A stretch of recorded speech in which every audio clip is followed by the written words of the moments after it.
আমি ইচ্ছে করে করিনি জঙ্গলি।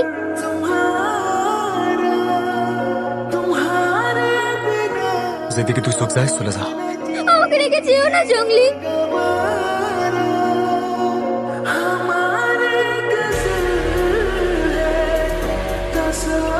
আমাকে ক্ষমা করে দাও, আমি ইচ্ছে করে করিনি। এমনি করে কেউ নিজের বাচ্চা রে ফালায় যায়? এটা কোনো মানুষের কাম হইলো?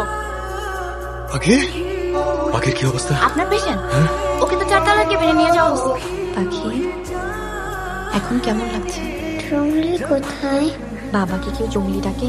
জঙ্গলি তো আমার বাবা না। আপনার কি বিবেক বলতে কিছু নেই? এতদিন একসাথে থাকার পর, এত কিছু জানার পর আপনি একটা বারের জন্য খবর নিলেন না মেয়েটার ফ্যামিলি কোথায়? এতটুকু একটা বাচ্চা মেয়েকে আপনি রাস্তায় ফেলে আসলেন। আপনি কি মানুষ? আজকে যদি মেয়েটার কোনো মারাত্মক ক্ষতি হতো সেটা দায়ভার আপনি নিতেন?